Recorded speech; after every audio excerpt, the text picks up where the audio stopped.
경상북도가 경북신용보증재단의 인력 보충을 미루면서 지역 소상공인 지원에 어려움을 겪고 있다는 보도 계속해서 전해드리고 있는데요. 그런데 경북도가 인력난을 외면하는 의도에 대해서 뒷말이 무성합니다.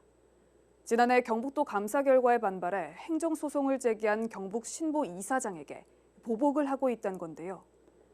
경북도는 산하기관 통합채용 방침에 따라 절차를 준비하는 중이라고 해명했습니다.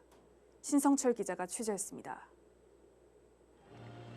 지난 9일 포항시를 찾은 문재인 대통령은 지역 재건에 속도를 내겠다고 밝혔지만 정작 피해 소상공인 지원 사업은 차질을 빚고 있습니다. 경북신용보증재단의 인력난 때문입니다. 포항지진 특례보증 사업 시행 이후 신청은 수천 건 늘었는데 경북도는 19명 생긴 빈자리를 채워달라는 요청에 답변을 미루고 있습니다. 게다가 올해는 경북 모든 지역에서 보증 신청이 더 많아질 것으로 예상됩니다.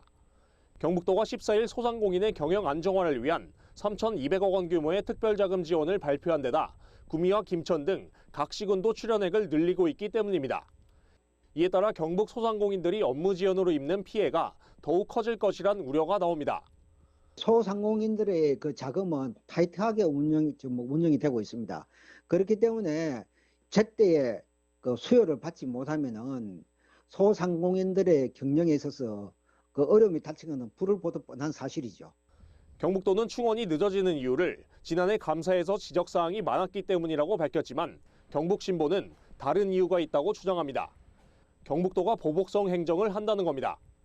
실제 경북신보 이사장은 비영리법인 겸직 등 지적사항에 대한 경고 처분을 취소해달라며 경북도에 행정소송을 건 상태입니다.